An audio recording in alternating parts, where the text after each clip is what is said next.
All right, here it is. The matchup of the best two players in StarCraft right now. This is Jaedong versus Bisu. That's right, Jaedong versus Bisu. I mean, what else can be said? They are, I think, pretty much without that much dispute. Although, you know, some people are going to probably dispute it. They are probably the best two right now. Certainly Jaedong, best in Zerg. Bisu, almost certainly best in Protoss. Even though Stork just, once again, showed us how awesome he is last game. He is just so kick-ass. And, you know, Fantasy, actually, he is very close up there, too, I gotta say. He is likely the best Terran out there right now. You know, even though there's kind of a three-way right now going on. But, you know, it's anyone's game here in this matchup. I think Bisu and... wow, yeah, as you can see, Bisu and Jaedong at 4-4 lifetime stats. I mean... I'm going to check out. Actually, I'm not going to check out for fear of getting spoiled. I would check out, though, who won against who in their last game. But I definitely do not want to know the results of this by accident. By the way, for those of you who want to know stats and everything about the maps and whatnot, do check out TeamLiquid.net. They are the best resource out there for just general information and discussion about StarCraft. I gotta say, they are the biggest, and their Team Liquid player database is where I get most of this information from. It is very, it's just getting better and better to use every day. So just go to TeamLiquid.net and go find their TLPD on the right side. I know you guys I get like 1 p.m. a week for about that. So there it is. There is Bisu on Destination. And Jaedong, of course, on the bottom on Destination. You know, when you get one of these matchups between the two best players out there, it is always anybody's fight. And it is certainly, you know, I think, well, let's take a look. Who won the last one? Okay, I'm able to figure this out because, yeah, it was in the team evaluation. Bisu lost. No, sorry. It's probably in the, was it in the World Cyber Games thing? I don't know. Doesn't matter. We'll figure it out. Oh, a cake. Looks like there's a cake for somebody. I was looking away, so I did not see who it was for. But oh yeah, looks like Stork was the one who beat Jaedong. That's right, not Bisu. And Stork and Bisu both advanced along with Jaedong, who beat the unfortunate Luxury in the match for third place in the World Cyber Games Finals. And I mention that just because it's pretty much the last major series that was played before this. E-Stars Heritage League. Woo, Savior! Yeah, I know Savior won something recently. I forgot which one it was. He won that. I don't believe it was BlizzCon, although BlizzCon was last year. Yeah, E-Stars Heritage was what Savior won. Of course, E-Star Heritage did not exactly have the modern bests right now, so I can't really give him too much credit for it. This is an overpull here coming from Jaedong.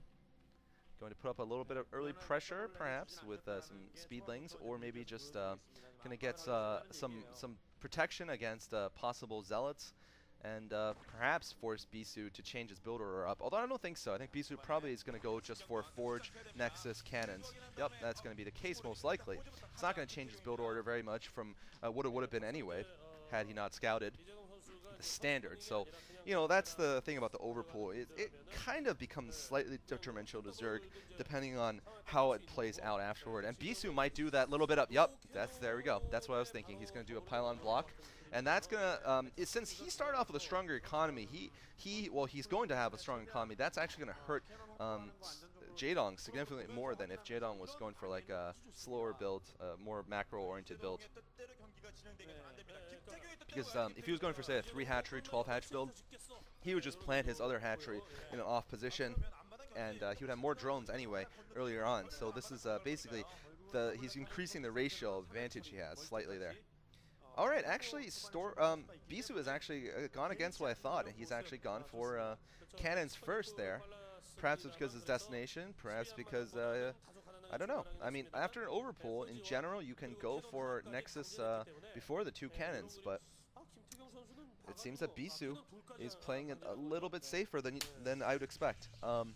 In fact, especially because there was this one game where he was against a 9-pool and he went like Forge, Nexus, Cannon, and he almost lost. He lost both cannons and only came back because his name is Bisu, and he is just emotionless. In fact, I know he's brewing inside with adolescent angst. It's just the Botox, man. No facial expressions. It's kind of sad, you know. This is what you sacrifice, you know, like Teresa Carey. Facial expressions for eternal youth. Alright, she doesn't have eternal youth, but I think she got Botox. So is the rumor back in 04. I don't remember. But anyway, looks like Bisu might not get the scout in, and Bisu loves to get the scout in. That is what he does best. He has the best pro micro in the world, as I love to say, and it's absolutely true. Best pro micro in the world. He's if anyone can get past Jaedong's lanes, it would be him. Jaedong's going to go for a lair now after the third hatchery has gone down. So not too much of a surprise here. No rushes from either player. And we'll see if Jaedong goes for 2 more after the lair is finished, or if he goes for mutas. I mean, I believe he lost against Movie in the first game of one of those round 32 series, and he got to play him in the final game to decide who would move on also. And I think it was on this map where he went just Mutalisks for about 25 minutes or something ridiculous like that. It was either this or some other 2-player map, but he just went Mutalisks. He went only Mutalisks against Protoss, and there was nothing Movie could do at the end. He just lost to Mutalisks because Jaedong upgraded them.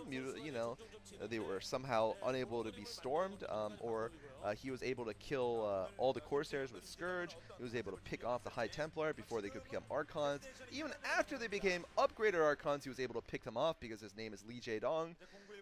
So yeah, he basically humiliated Movie pretty thoroughly in that game. I think he was going for that effect also, to be absolutely frank, because in the first game, Movie went for a messed up Dragoon Rush build that I've never ever seen before. Never have I ever, and never have ever gone for a Dragoon Rush against Zerg, and Movie puts one finger down, takes a shot, and everyone else is sitting there being like, no, I haven't done that. Anyway, looks like we're going to see a standard Stargate Citadel Dune build here from Bisu, who's still trying to get the damn scout, and he loses it, and I think he still has something yellow. Oh no, that is probably a neutral creature. Never mind.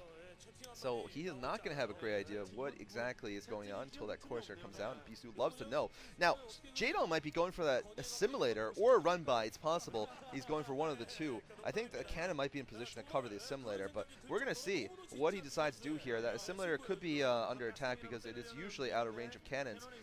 In most places where you put them, yeah, it is out of range of cannons, and this could be bad for Bisu here. Jaedong has a Force of Flings. Well, I guess he's not going to engage with it. I think he could have, actually maybe not. I don't think he could have gotten enough of a surround to kill off all the zealots, so he decides to demure and retreat for now. We've got gas finishing at the same time as the Spire, so that means most likely these are just going to be used for, the Spire's just going to be used for Scourge to take care of these Corsairs. I mean, only Jaedong, man. Only Jaedong can win with just Mutalisks and Scourge. I would love to see him try that against Bisu, though. I mean, Bisu is obviously one of the most formidable Protoss versus... He is the most formidable Protoss versus Zerg in the world. And if Jaedong can pull off an unorthodox build like that against Bisu, that would just be another testament to him being, the best player around. Which, in my opinion, and based on just recent performance, he is the best player in the StarCraft world right now. With Bisu second, I believe. Anyway, it looks like we're going to see a Zealot attack here from Bisu. Interesting little timing here. I don't think it's going to work at all, though. In fact, he needs to be incredibly careful not to get surrounded and lose those early Zealots. Oh, wow. Bisu loses a Corsair. That usually does not happen. Only when Jaedong plays against him. I mean, in general, Bisu just keeps them alive magically.